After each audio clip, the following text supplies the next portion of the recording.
righteousness of God demands justice. It's an interesting concept. I went to Romans because Romans is Paul's treatise of the gospel. It's his presentation of the truth of God from a theological, philosophical point of view. And in Romans, he says two things that are quite critical to this thought. One is that the righteousness of God is revealed from faith to faith.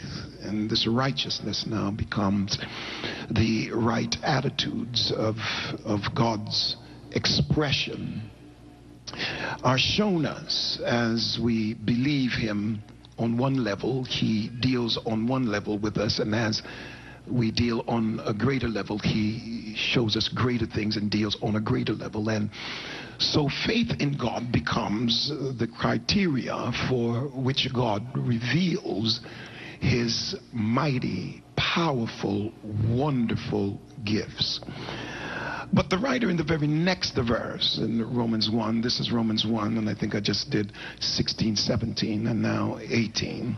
The writer now says, but the wrath of God is revealed from heaven upon all unrighteousness of man.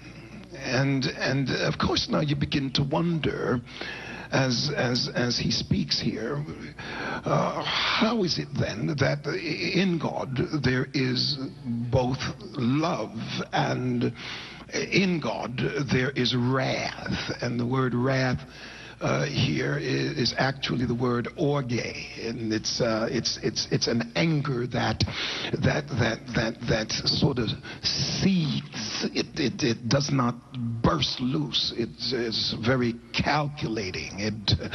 It's not temper tantrum kind of wrath. It's the kind of wrath that he'll wait and then he'll pay, but the pay is surely coming. It's a judgment kind of wrath, but you have to understand that this is not separate from God, because if he is holy and he loves righteousness and he loves goodness and he rewards those things, then automatically he's going to hate the opposite. It's interesting because he hates it, evil, with as much passion, if we might use the word passion, as he loves righteousness. It's with the same intensity, because if he's intensely in love with righteousness, then he has to abhor evil with the same intensity, with the same ebullience. And so if he likes it, if he likes goodness because it appeals to one side of him, then at the same time he must hate what is evil. And that's why whenever I walk outside of his word, I open myself to what is going to naturally follow. The Christianity today, sort of Americanism is what it is, much of it, ignores the consequences of horrible behavior and get upset with God and begin to question God when the wrath of God is released because of the attitudes of man and the way we do things. Notice in the text in Ezekiel for a minute.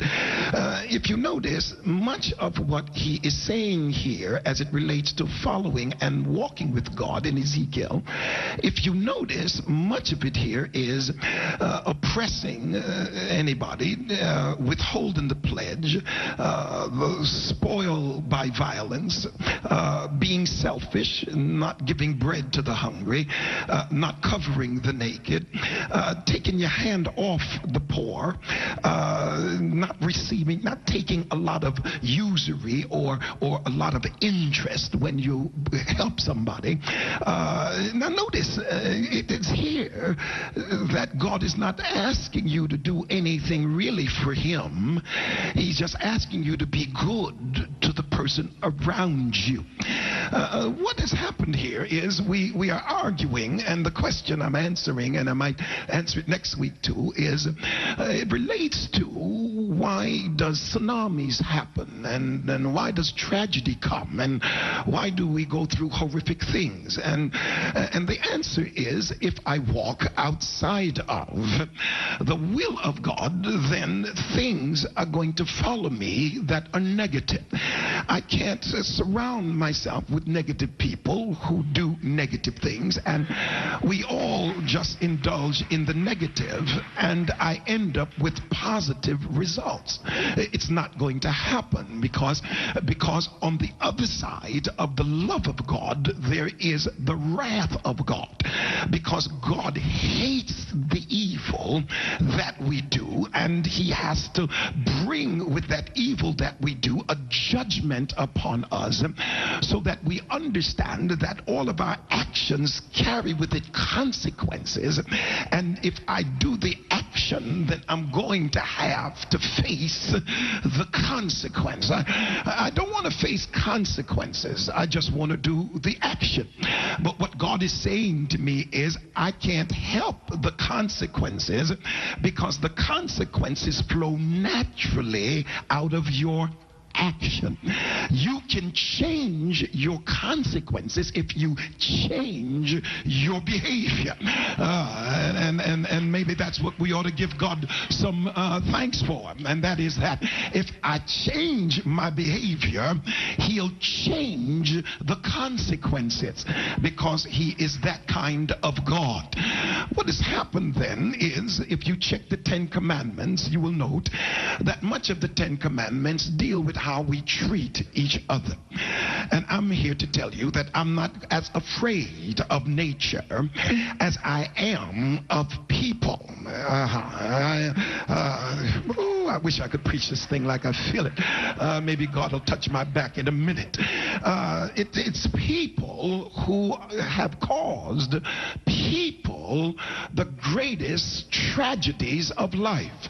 We talk about the tsunami, and of course it's tragic that over 200,000 people have died by one action.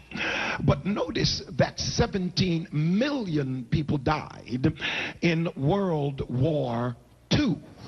And that was not a tsunami. That was a man who looks like you putting trouble on another man who looks like him too. I mean, it was man against man until 17 million were dead.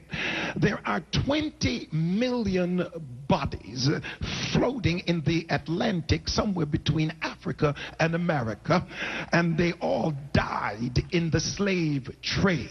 I wish you'd understand me. That was not a tsunami. That was man against man. And what God is saying is that if you would follow me and do my will and treat each other right, then much of the catastrophe that has come upon the world would not be here, because we are the greatest perpetrators of violence and evil to each other. Oh, I feel like preaching now. I feel it.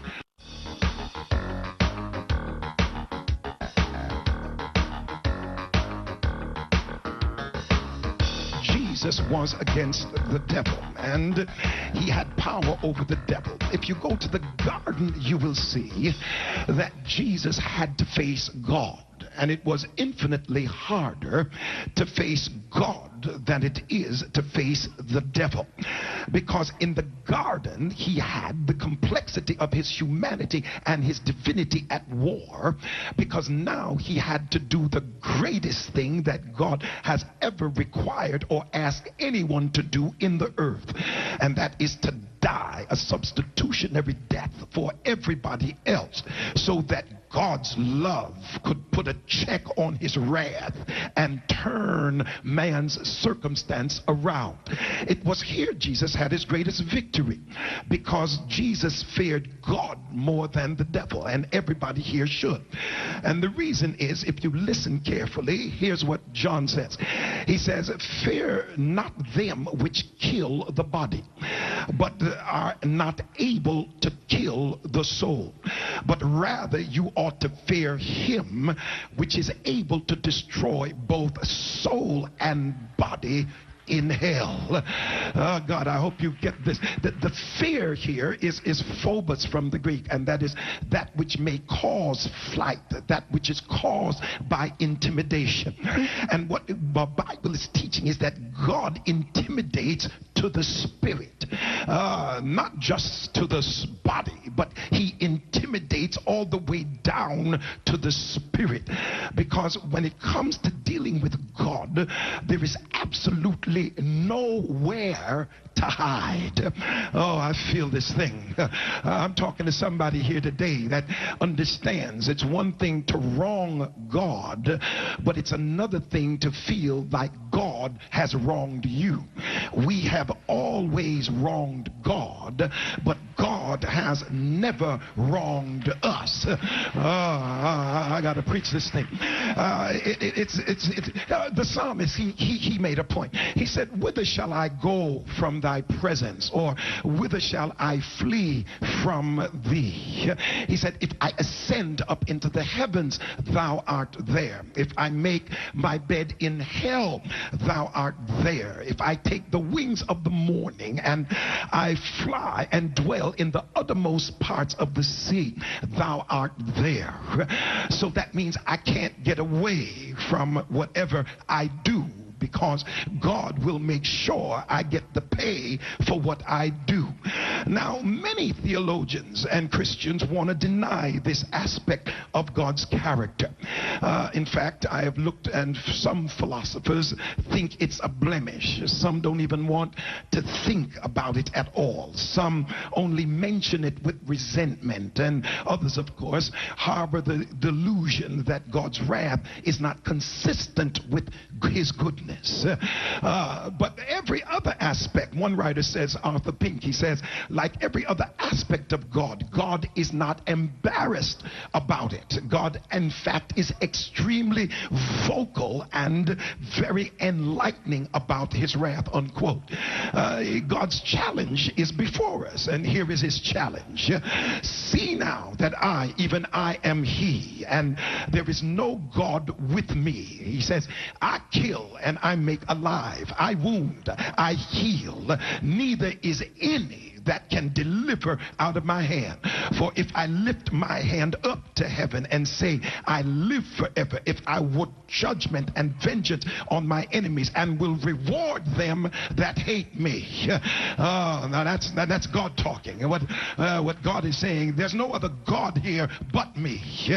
So now, if things are going bad in your life because of your action, there is no other God for you to appeal to.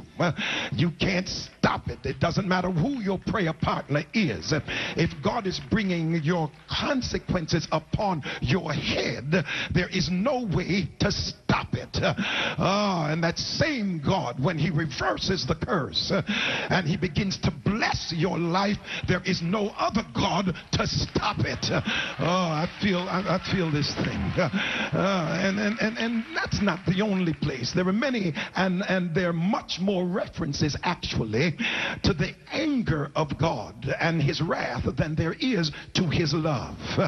Because the judgment has to come upon the evil. Because man refuses to walk with God, he unleashes the judgment of God, which is naturally following the fact that he will not walk with God.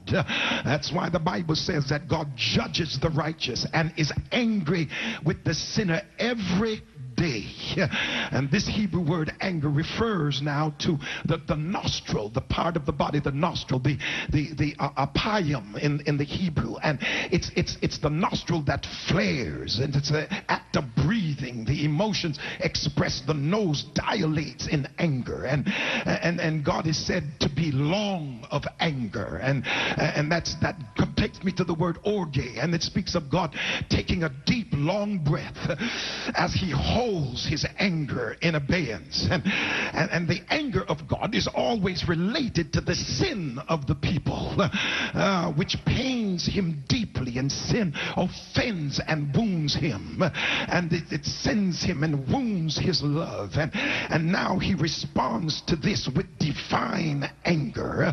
He's mad, he's angry, but he does not just throw a temper tantrum. He takes a deep breath so that he can allow you to repent, because he knows he's nothing to play with, and he knows he's nothing to ignore. And so he takes this deep breath and holds his anger, because it's fierce. I feel this thing, and then he allows it to come in little increments, because if he were just to slap, he would wipe the whole world out, but he just allows it to come in little increments, so that when you get to back pain, you realize you got to change some actions, and and when you get to trials and you start running into things, and you got to change some behavior, and when a lot of things are following you and you're nervous all night about whether or not the judge is going to give you 20 years instead of 2, then you know you got to change some things. Touch 2 people,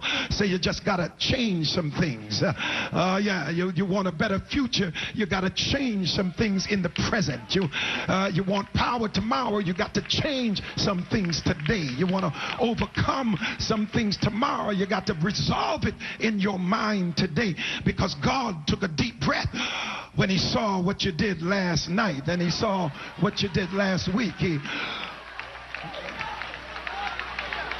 I'm preaching to myself. Excuse you all. I'm talking to me. And this chastisement then is expressed in punishment. And the one writer said, the peaceable habitations are cut down because of the fierce anger of the Lord. Oh, you want to enjoy my world, and you want to enjoy my utopia. You want to enjoy my sunshine, and you want to enjoy my land. You want to enjoy your car and your pretty house that you built out of my substance, and yet still you want to ignore me. You want to enjoy your body and enjoy your good health. Yes, you want to enjoy south of France, and you love the West Indies. You want to enjoy the most beautiful places in the world, from Honolulu all the way across to Russia, and yet still you want to ignore me. You want to worship idols, and you want to worship people, and you want to worship everybody but the one who is providing you with everything. God says, if you walk away from me, you got to deal with the consequences. I feel it here. And this anger from the Aramaic root is to cause fear. Now we're going Hebrew with it. It is to burn. It is cause fire to burn. It's a burning sensation that is generally associated in the throat, and so it's kindled now. It's the same that is when he says, fear not yourself. Do not kindle yourself because of evildoers. Don't become aroused by them, because they're not your problem. I feel this thing. This is why his anger is kindled, and he will handle it. He doesn't need you to handle his anger. He'll handle his anger.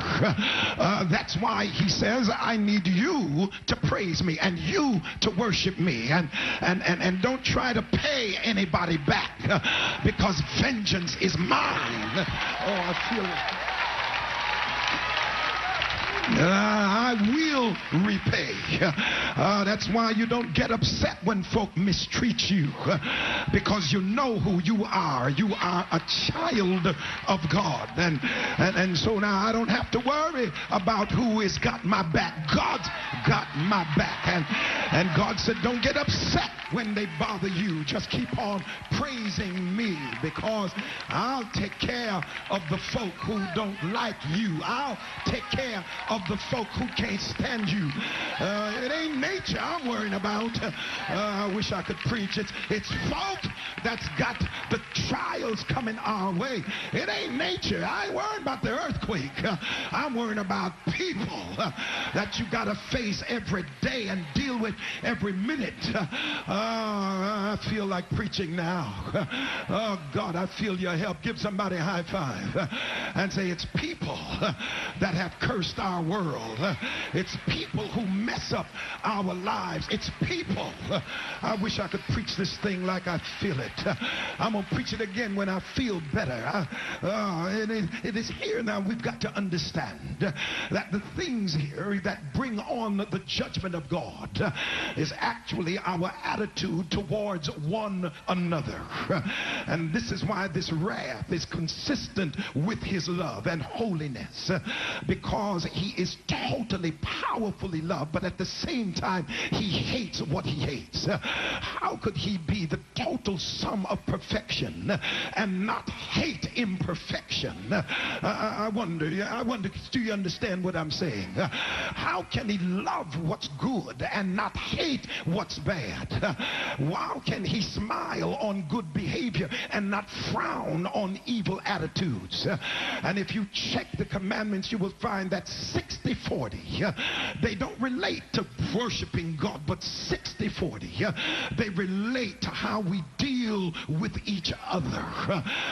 He is more social in his attitudes than he expects us to be spiritual, because he says, if you have any spirit in you at all, you can't look at somebody who's made like the image of your God and treat them like a piece of trash. That's why God says, if you do it to the least one, you have done it to me. Oh, I feel this. I'm glad about it. I'm glad he can get angry. I'm glad he won't allow everything to go on and not stop it in its tracks.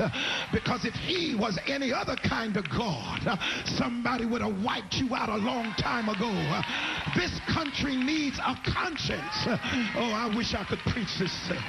Oh, I'm going to make somebody upset here. Pull on somebody and say, this country needs a conscience. Yeah, we need a conscience. We need somebody to help us to regulate what we do. The poor getting poorer, the rich getting richer. Somebody needs to regulate how we treat one another. Can I preach like I want to? I'm going to jump off this outline for a minute. They stole the other day, a couple of guys in the company took $614 million. Now talk to me a minute now, please. $614 million, and you cripple the company, and everybody that invested in the company is now broke. Why? Because you had to have $614 million that wasn't yours in the first place. Come on, brothers, let's be reasonable. Steal $6 million. All right, so you got 6. Come on, man. Take 60. I mean, just here is 60. Take 60. Why you got to have 614 of what's not yours? I wish I could talk to you here. Take a walk over to Africa and watch the guys. I was in Paris once in a hotel in Paris years ago, and I just heard a noise coming up and down, up and down. Well, they had one of those guys from Africa, one of those big kings, and he just stole his country blind. Now, he left with 30 billion and wrecked the whole country. 30 billion, please. this. Let's say you're greedy. So come on, brother, take 100 million. All right, you got to have the money. All right, take 3 billion. But let's not cripple everybody in the country because of your greed. I'm glad God won't let folk just do anything they want to, or they would wipe you and I completely out. Oh, and now he was wondering, why are they sending a kill squad to get him? Well, if you cripple the whole country, somebody's coming after you. And that's what happens in our lives, is we ignore the path of God and expect everything to happen the right way. This is why the writer says that he uses the word mar, and he says this is how God feels. It's a heart-crushing situation that God is feeling in himself, because he didn't make man to destroy man. He made man to express his love, and he made man to show man how good he can be, and all he requires is a little obedience, and the obedience is blessing us, because it certainly isn't blessing God. He has everything in his hand and in his power. Somebody said to me, well, Noah built an ark for God. I said, no, he didn't build one for God, because God is not going to drown. He built one for himself. I might as well have church. Shake somebody's hand like you're going to shake it off, and tell them, build an ark for your family. You want to bless your family, then you build that ark. You follow what God says and watch God move in your household and move in your house. I feel like lifting him up.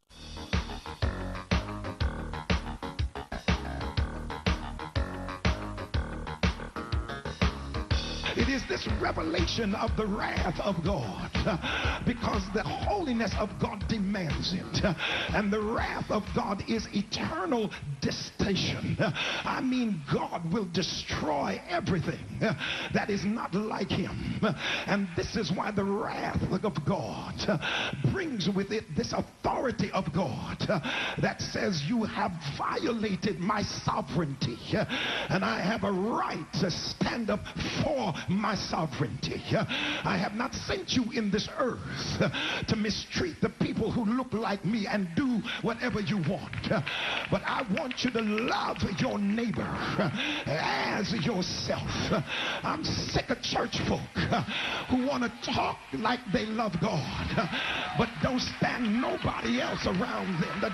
I feel like preaching now. I might as well. I feel the Holy Ghost in me now. Give somebody a high five and say, you better love me and treat me like you should. Can I preach like I want to? Yeah, we're arguing about a tsunami, but do we have the technology in this country that if a tsunami was to happen off this coast, that all of us would be warned? And the answer is yes. Well, if we had the technology, how come they didn't have it in Thailand? They probably couldn't afford it, and we don't give folks stuff they can't afford.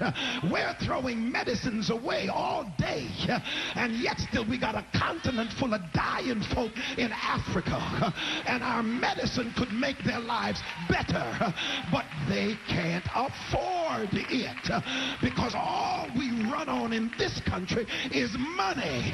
I wish I could talk to somebody in here. I wish somebody'd hear me. And so we got our hands on the poor, and we oppress everybody that does not have anything. And you church folk have got to the place now that you argue your salvation by what you drive and where you live. I feel I feel like lifting up the name of the Lord. And so in the name of God, we even put each other down in the house of God, because you didn't pull up in a Rolls Royce, or you don't have a Mercedes yet. And if you don't live in the right neighborhood, folk will tell you you're not blessed. The devil is a liar. I'm blessed broke, because I got a God who is down in my spirit. I feel like preaching here. Can I preach just a little longer in the house? It is here that I understand that the wrath of God is so awful that it now makes the goodness of God better.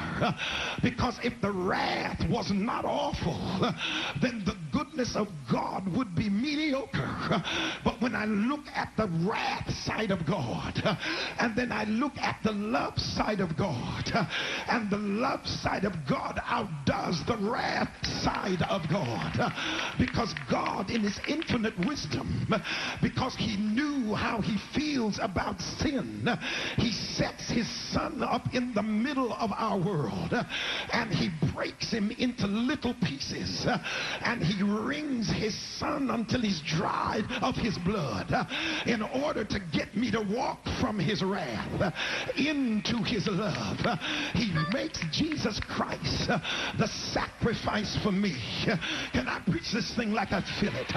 Give somebody a high five and say, neighbor, it's one thing to be evil, but it's another thing to walk past Calvary and keep on being evil. Because he loved me so much, and because he wanted me to live and not die, he set his son up and killed him in my stead. Can I preach like I feel it? I heard the Bible say God was in Christ, reconciling the world to himself. And that's why I rose to tell you, with all the mess I've done in my life, I should have been wiped out a long time ago. I wonder, is there anybody in here? I should have had disease. That's why I preach to folk like I do, because I should have had some disease, should have been locked up in jail. But the God I serve looked beyond my faults and saw my need. I feel like lifting him up. Can I tell it like I see it? On 9/11, I was due out to Washington, D.C. the same time it happened. And the American Airlines flight is the one that I take every time. I don't go on any other one because it's a 767 that leaves that time in the morning to get me back to L.A. Something came up and the trip didn't go down, or I'd have been sitting on that flight on my way home. Tavis and I catch it all the time. And all the mess I've done in my life, the Lord set up an appointment, then he canceled it in order to save my life. And I just rose to tell you, he's a whole lot better on his good side than he is on the wrath side. And you and I have a reason to praise the name of our God. So what? My back hurts. I should have been dead. So what? I lost my house. He's gonna give me another. So what? Somebody's talking about me. As many folk as I talked about, I ought to forgive it in a minute. So what? Somebody don't like me. It's a whole lot of folk God had to help me to like. Can I preach like I feel it? Don't open your mouth and say God wronged you. He brought you out. He lifted you up. He turned you around. He put good people in your life. You ought to give God glory for all he has done. I feel, can I I preach like I feel it? He's opened the door that would have been shut in your face. He's controlled some folk who would have raped you, who would have murdered you, who would have killed you. I feel the Holy Ghost in here. Somebody ought to defend him. Somebody ought to speak for him and let the world know. Don't talk about my God, because without him you wouldn't have a voice, you wouldn't have a chance, you wouldn't have a friend. I feel like preaching in here. Shake somebody's hand. Say, surely he's been good to me. Surely he brought me out. Surely he made a way. Surely I'm still sane. I'm still here. I'm still alive. I'm still blessed. I'm still a child of God.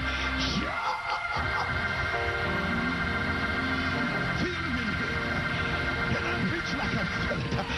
Cancel my appointment with the wrath of God, because I've been propitiated, reconciled, redeemed, adopted, sanctified. Anybody here knows how good God is? Well, touch two people. Say, he's a good God. A good God. That's why I praise him. That's why I worship him. That's why I lift him up. That's why I glorify him. That's why I say, Lord, love you because he first loved me. Should have been gone, but you're still here.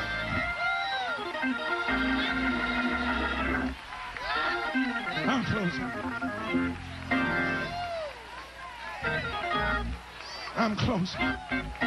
Woo, I feel this thing. Woo. Oh, God. I feel this thing. I feel the power of the Holy Ghost in this house right now. God's talking to somebody. Said, I know what you've been through, but come on to the other side. Get off of my bad side. Get on my good side, and I'll show you stuff. I feel like preaching. Can I preach just a minute? Give somebody a high five and say, neighbor, there's a blessing you're not able to receive. You get on the good side. Run over to the good side. He'll give you a house too big, too many cars, too many clothes. Get on the good side and see, won't he lift you up? Get on the good side. He'll make your enemies your footstool. Get on the good side and you'll be the head and not the tail. Get on the good side, for the wealth of the wicked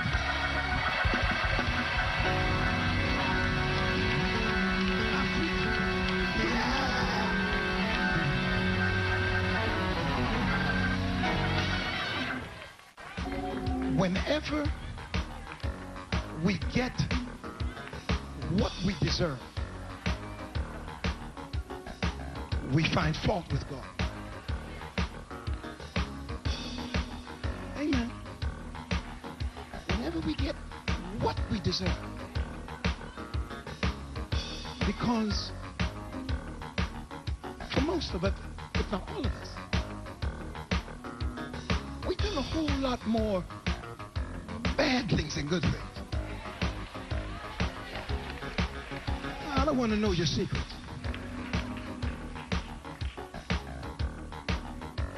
Amen. We did a whole lot of stuff. We ain't got over all of it yet. We're still doing some stuff.